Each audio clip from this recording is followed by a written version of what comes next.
जय हिंद दोस्तों, जय हिंद बच्चों। सेशन 2022-23 के अंदर जो विद्यार्थी कक्षा 12 में हुए हैं उन सब का हार्दिक स्वागत, अभिनंदन। और ईश्वर से यही कामना करता हूं भी आपके सपने सच हो और ऐसी ही अग्रिम बधाई मैं आपको देना चाहूंगा। अब बात करते हैं भी कक्षा 12 भूगोल को लेकर। यहाँ पर आपको जो कंटेंट है यानी आपकी जो विषय वस्तु है वो किस प्रकार से मिलेगी, कहाँ पर आपको जाना होगा भी ताकि आपको पूरा सिलेबस है वो एक साथ मिल जाए।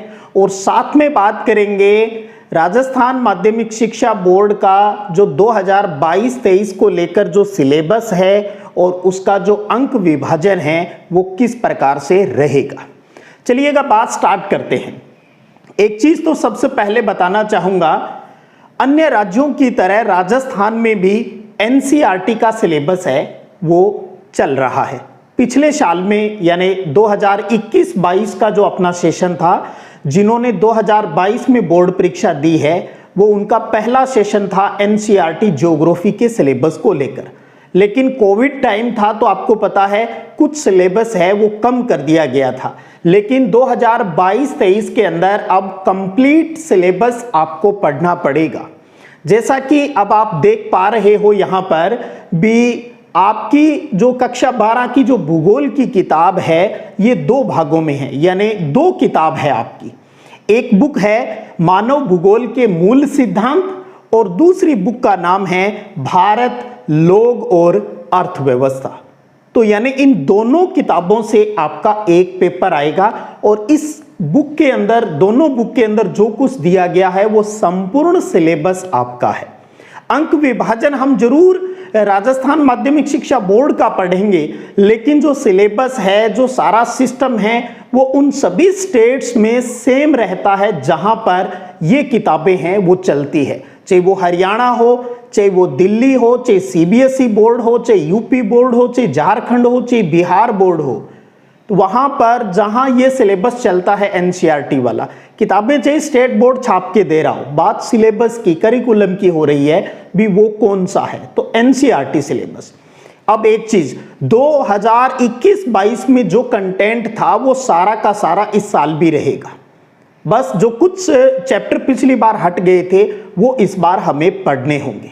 वीडियो के जो लिंक है जो अब तक इस चैनल के ऊपर एनसीईआरटी के अपलोड हो चुके हैं वो आपको प्लेलिस्ट में जाकर मिल जाएंगे और वीडियो के नीचे डिस्क्रिप्शन के अंदर उसका लिंक है वो भी दिया गया है। तो अब जैसा कि स्कूल है वो ओपन हो चुके हैं, सब कुछ नॉर्मल परिस्थितियां हैं, तो आप अपने स्कूल के साथ साथ इस डिजिटल प्लेटफॉर्म का भी इस्तेमाल कर सकते हैं।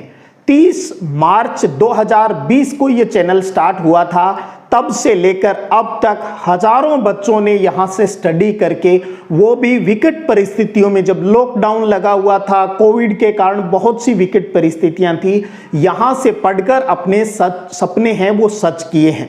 अगर ये वीडियो मेरे पुराने विद्यार्थी जिनको मैं कछुए कहता था अगर वो देख रहे हैं तो मैं उनको जरूर कहना चाहूंगा, आपको लगता है भी ये कंटेंट और यहां से जुड़ना आपके दूसरे साथियों के लिए भी फायदेमंद हो सकता है, तो ये लिंक है वो उन तक भी पहुंचाइए। और वो भी कौन सा, प्लेलिस्ट का लिंक भी आप साथ में पहुंचाइए। आप उनको बता सकते हैं यहां पर आपके कंटेंट के साथ साथ आपकी बोर्ड परीक्षा तक आपकी संपूर्ण तैयारी करवाई जाएगी। समय समय पर आपके टेस्ट भी लिए जाएंगे, रिवीजन क्लासेस है वो भी अपलोड है वो की जाएगी। यहाँ पर आपको यहाँ चैप्टर वाइज, एक चैप्टर के जो कम से कम जितने भी पार्ट बन सकते हैं 3-4 सब आपको एक जगह पर प्लेलिस्ट के अंदर मिल जाएंगे। रिवीजन क्लासेस है वो भी 2022-23 के लिए अब जल्द है, वो भी मैं शुरू यहाँ पर कर दूंगा।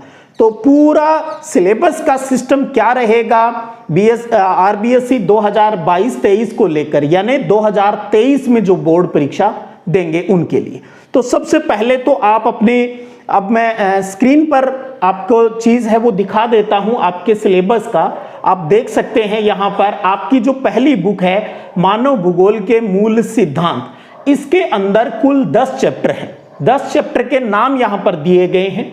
अब आपको ये बता देता हूं साथ में भी कौन सा चैप्टर कितने नंबर का है। तो देखिएगा, पहला जो चैप्टर है मानव भूगोल, प्रकृति और विषय क्षेत्र, ये जो आपका चैप्टर है पहला, ये 2 नंबर का है, आप नोट भी कर सकते हैं साथ में। और दूसरा, तीसरा और चौथा चैप्टर जो कि आपकी यूनिट सेकंड कहलाती है, तो दूसरा, तीसरा और चौथा, ये जो 3 चैप्टर हैं ये आपके 4 नंबर के हैं। तो 2 नंबर की पहली यूनिट और दूसरा, तीसरा और चौथा, तीनों चैप्टर में से 4 नंबर का पेपर है वो बोर्ड के अंदर आएगा। उसके बाद के चैप्टर देखिए, 5वां चैप्टर, छठा चैप्टर, 7वां, 8वां और 9वां, यानी 5 चैप्टर जो कि यूनिट 3 का हिस्सा है, ये 16 अंक के हैं। ये 5 चैप्टर 16 अंक के हैं। उसके बाद अंतिम जो चैप्टर है मानव बस्ती वाला 10वां चैप्टर, ये आपका 4 अंक का हुआ। अब इनका टोटल करके देखें, 2 और 4 6 और 4 10 और 16 26।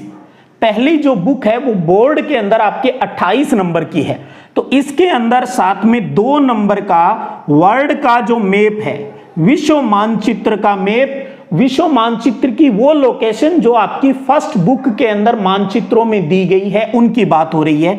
तो इस प्रकार से ये फर्स्ट बुक आपके टोटल 28 अंक की हो जाएगी।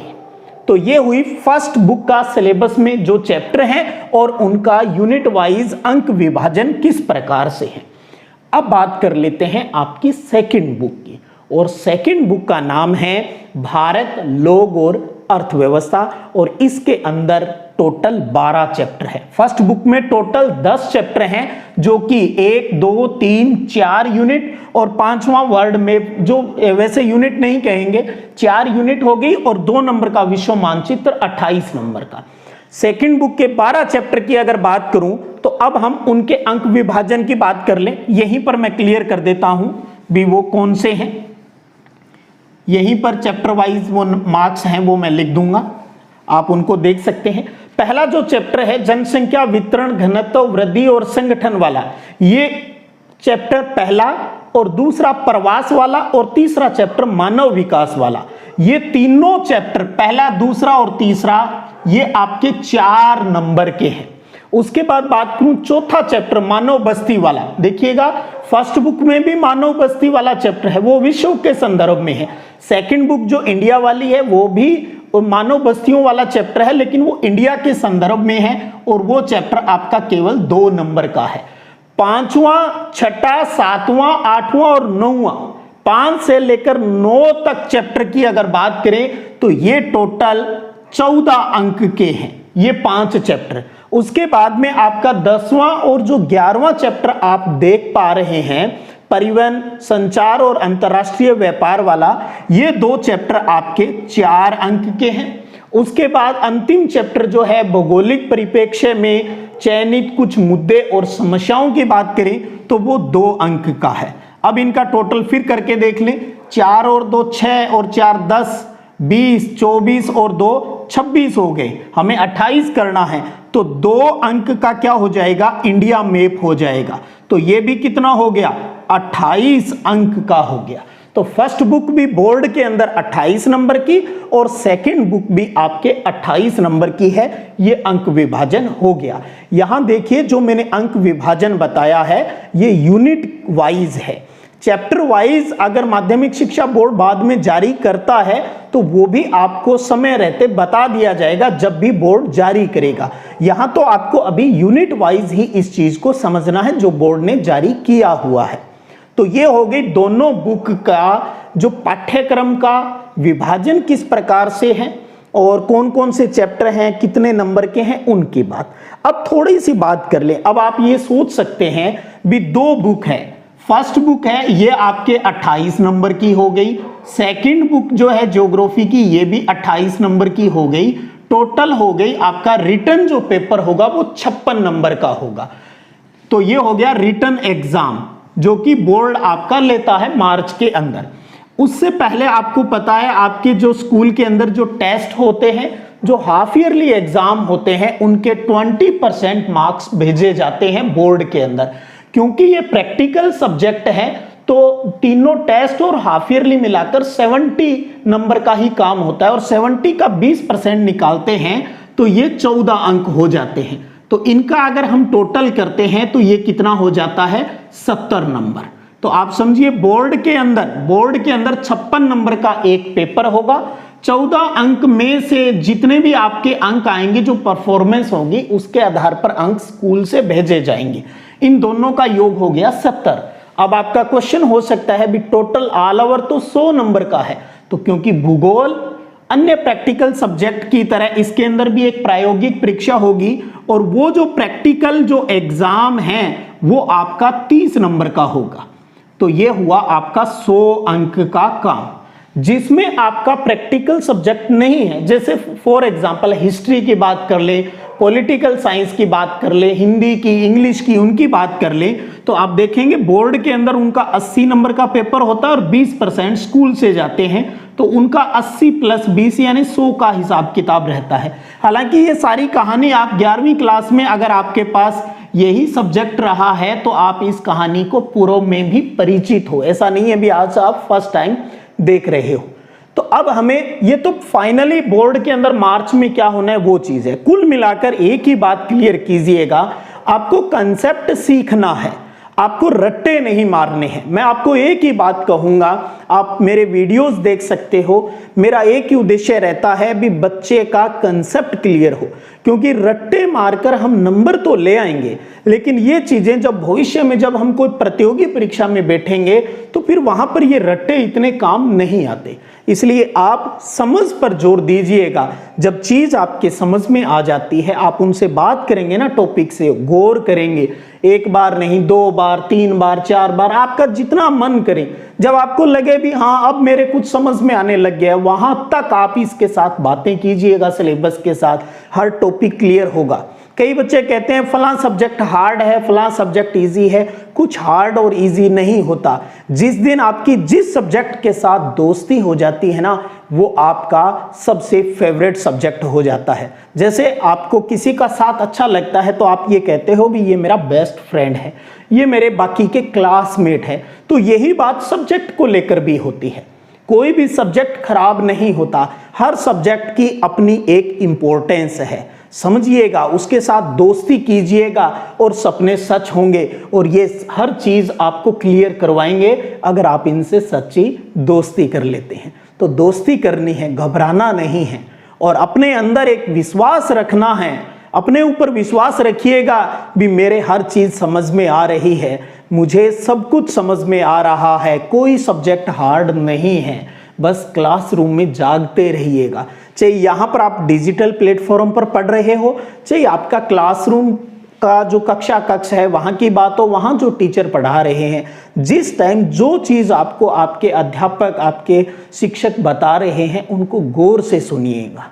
बहुत से ऐसे होते हैं क्लास के अंदर डिस्टरबेंस करने वाले, क्योंकि उनका कोई सपना नहीं होता। लेकिन जिनके सपने होते हैं ना, जो खुली आंखों से देखते हैं और उन सपनों को सच करने के लिए जी तोड़ मेहनत करते हैं, किताबों से दोस्ती करते हैं और नॉलेज लेते हैं, उनके सपने सच होते हैं। जिनके नहीं कोई सपने हैं वो तो वही करेंगे जो उनको नहीं करना चाहिए। तो आपको डिसीजन करना है आपके सपने क्या है। कोई अमीर गरीब की बात नहीं होती, हर कोई जो चाहे ना वो बन सकता है। आप अगर आईएएस का सपना देखते हो और उसके साथ ईमानदारी से प्रयास करते हो तो एक दिन आप आईएएस भी बन सकते हो, आरएस भी बन सकते हो। सपने सच होते हैं, दोस्ती बहुत जरूरी है। तो यहाँ पर आपके अपने इस चैनल के ऊपर सिद्धिविनायक संगरिया के ऊपर मैंने आपको पूर्व में भी बताया, एक बार पुनः कह दूं जो वीडियो में बाद में जुड़े हो भी, यहाँ पर आपको कक्षा 12 के भूगोल का सिलेबस है वो करवाया जा रहा है 22 सेशन 2022 और 23 को लेकर, अर्थात जो 2023 के अंदर बोर्ड का एग्जाम देंगे। यहाँ पर एनसीईआरटी ज्योग्राफी का सिलेबस करवाया जाता है, जो राजस्थान, हरियाणा, मध्य प्रदेश, बिहार, उत्तराखंड और सीबीएसई, दिल्ली बोर्ड सभी जगह जो चलता है, हिंदी मीडियम में यहाँ करवाया जाता है। कई बार बच्चों का इंग्लिश मीडियम होता है, लेकिन उनको भी किसी चीज़ को सीखने के लिए कई बार हिंदी चैनल की जो सहायता लेनी पड़ती है। आज आप देख रहे हो यहाँ पर हजारों लाखों स्टूडेंट जुड़े हुए हैं, उनमें बहुत से इंग्लिश मीडियम के हैं जो यहाँ पर पढ़कर अपना कंसेप्ट क्लियर करते हैं। कई बार हमें लैंग्वेज वाली प्रॉब्लम आ जाती है, क्योंकि बैकग्राउंड हमारा हिंदी मीडियम होता है लेकिन हमने इंग्लिश मीडियम ले रखा होता है, तो दिक्कत आती है चीज़ को समझने में। टर्म अगर आपको इंग्लिश में आती है तो हिंदी में कंसेप्ट क्लियर हो जाता है, तो फिर आप उसको अपनी जो भी आपका मीडियम है अपनी स्टडी का, उसमें अपने आप एडजस्ट हो जाता है और वो चीज़ आपको अच्छे से क्लियर है वो भी हो जाती है। तो यहाँ पर पहले ही वीडियो अपलोड किए जा चुके हैं, अगर आपको पढ़ना है तो आप उनकी सहायता ले सकते हो। कई बार ये आता है भी सर लाइव क्लास लीजिए, नए नए वीडियो रोज बनाइए, क्योंकि आजकल यूट्यूब पर ये चलन हो गया है, वो मैराथन क्लास, फलानी क्लास, धिमका क्लास, ये स्कूल एजुकेशन है। यहाँ पर हम स्कूल एजुकेशन को लेकर स्टडी करते हैं, तो उसमें रियल क्लासरूम में जो सिचुएशन हो सकती है, जो यहाँ पर मैं संभव कर सकता हूँ, जितना कंटेंट क्लासरूम में किया जा सकता है वही यहाँ पर करवाया जाता है। अब ये भी जरूरी है ना, आज की जो बात बताई वो कितने बच्चे उस चीज को समझ पाते हैं, कितने बच्चे वीडियो के सेशन, इस सेशन के अंदर यहाँ तक पहुँच पाते हैं। अगर यहाँ तक पहुँचेंगे तो उनको उनके बहुत से प्रश्नों के जवाब है वो मिल जाते हैं और उनको किसी प्रकार की समस्याएं नहीं आएगी। तो आप चैप्टर वाइज अपना काम है वो स्टार्ट कीजिएगा। हर चैप्टर को जब क्लियर किया जाएगा टॉपिक वाइज, तो बोर्ड के ऊपर कुछ कंटेंट लिखा होता है, आप उनको नोट्स फॉर्म में भी नोट है वो कर सकते हो। और प्लस आपको नोट्स हैं वो टेलीग्राम अपना जो चैनल है सिद्धि विनायक संग्रिया, उसके ऊपर भी आपको नोट्स हैं वो पीडीएफ फॉर्म के रूप में मिल जाएंगे। और लगभग दिसंबर के आसपास बोर्ड के लिए 2023 की जो बोर्ड परीक्षा होगी उसके लिए एक पूरी बुकलेट आपको इंपॉर्टेंट क्वेश्चनों की, वो भी पिछले वर्षों की तरह इस वर्ष भी आपको उपलब्ध करवाई जाएगी। अब बहुत सौ को ये होता है ना भी अब तो चलो स्कूल ओपन हो गए सब कुछ, लेकिन फिर भी जो बच्चे जिज्ञासु होते हैं और जिनके पास इस डिजिटल प्लेटफॉर्म की सुविधा है, तो वो ये चाहते हैं भी क्लासरूम में टीचर ने जो क्लियर कर दिया वो रिवाइज करना चाहते हैं। तो आप हर वीडियो को, अगर आप चाहते हो, आपके पास टाइम कम है, कंसेप्ट क्लियर है, सिर्फ रिवीजन करना चाहते हो, तो आज हर बच्चे को पता होता है वीडियो स्पीड बढ़ाकर भी उसको सुना जा सकता है। जो 20 मिनट का है वो 10 मिनट के अंदर, 12 मिनट के अंदर वीडियो फिनिश किया जा सकता है। उससे क्या होता है, वो बार बार रिवीजन होने से वो चीज़ अच्छे से कंठस्थ हो जाती है। इसी को तो कहते हैं ना, दोस्ती कर लीजिए। जब बार बार प्रैक्टिस करोगे ना तो सारी चीज़ें अपने आप याद है वो हो जाती है। याद करना नहीं होता। जब आप याद करने के लिए बैठोगे ना तो भूलने का डर है वो साथ में रहता है। तो इसलिए याद नहीं, बात किया करें, हर टॉपिक के साथ बात करें। जैसे आप अपने दोस्तों के साथ बात करते हैं ना, बात करोगे ना तो जैसे बात याद रह जाती है ना, तो वैसे ये जो हमारा कंटेंट होता है ना ये भी आपको याद हो जाएगा। बस एक ही बात ध्यान रखिए, याद नहीं करना है, बात करनी है। और बात करोगे तो सब कुछ इजी हो जाएगा। फिर ये नंबर सब चीज आ जाती है। और हर बार का मेरा अपना एक टैग लाइन है, अब की बार 90 पार। वो ये टैग लाइन हमारे अंदर एक जुनून पैदा करती है। हमारे जो कॉन्शियस जो माइंड होता है, अनकॉन्शियस जो माइंड होता है, उसके अंदर स्ट्राइक करती है, उसको हिलाती है, भैया हमारे सपने हैं, दोस्ती करनी है, पढ़ना है, बात करनी है इनसे। तो जब वो हम बार बार बोलते हैं ना खुद को, अब की बार 90 पार, जीत जाएंगे हम तू अगर संग है, तो उसे एक मोटिवेशन मिलता है। सेल्फ मोटिवेशन बहुत जरूरी है। तो ये चीजें मैं आप सबके लिए सेल्फ मोटिवेशन के लिए भी इस्तेमाल करता हूं। उससे बहुत सी चीजें हैं वो इजी होनी स्टार्ट हो जाती है। तो समझ गए होंगे भी आपके इस प्रिय चैनल के ऊपर आपको क्या क्या चीजें हैं वो यहाँ पर मिलेगी। और एक चीज और बता दूं, यहाँ पर भूगोल के साथ साथ आपको पॉलिटिकल साइंस, राजनीति विज्ञान विषय का कंटेंट भी मिल जाएगा। उसका लिंक भी आप वीडियो में नीचे देख सकते हो। और कोशिश रहेगी एक वीडियो उसके लिए भी अलग से बना दूं और उसका भी सिलेबस और अंक विभाजन है वो मैं यहाँ पर बता दूं। और एक बार लास्ट में फिर ये कहूँ, यहाँ पर भूगोल और राजनीति विज्ञान कक्षा 12 के साथ साथ जो विभागीय, जो मेरे साथी भविष्य में जो लेक्चरर बनने वाले हैं उनके लिए, क्योंकि उनके जो पेपर होता है ना, आरपीएससी जो पेपर लेती है नौकरी के लिए, स्कूल लेक्चरर बनने के लिए, जो कि पीजी प्लस बीएड वालों के लिए होता है, तो उनके फर्स्ट पेपर जीके वाले में एक पोर्शन होता है स्कूल मैनेजमेंट का, जिसको कहते हैं एजुकेशनल मैनेजमेंट, शैक्षिक प्रबंधन का। क्योंकि इस विभाग से जुड़ा हूं तो मेरे उन साथियों दोस्तों के लिए ही, आपके परिवार के मेंबर भी हो सकते हैं जो स्कूल लेक्चरर की तैयारी कर रहे हो, तो उनके लिए भी वो जो उनका 15 नंबर का जो मैटर होता है, 15 क्वेश्चन का 30 नंबर का होता है, तो वो कंटेंट भी आपको इसी चैनल के ऊपर मिल जाता है। तो आप वो भी अपने उन जरूरतमंदों को आप शेयर कर सकते हो। अगर आपको लगता है भी हाँ ये चीज़ें यहाँ पर जो पढ़ाई जा रही है वो हम मेरे साथ साथ मेरे घर वाले जो भविष्य में लेक्चरर बनना चाहते हैं उनके लिए भी फायदेमंद है, वो हो सकती है। तो ये था एक इंट्रोडक्शन नए सेशन के लिए, आपके वेलकम के लिए, एक नए आगाज के लिए। तो चलिएगा पढ़ना स्टार्ट कर दीजिएगा। और हालांकि मुझे उम्मीद भी है छुट्टियों के अंदर भी बहुत से बच्चे इस चैनल से जुड़े हैं जो कि उस कंटेंट की सहायता से नोट्स बना रहे हैं और कंसेप्ट क्लियर है वो कर रहे हैं। तो अगले वीडियो सेशन के अंदर फिर चैप्टर वाइज फिर बात करेंगे। तब तक जय हिंद, जय भारत।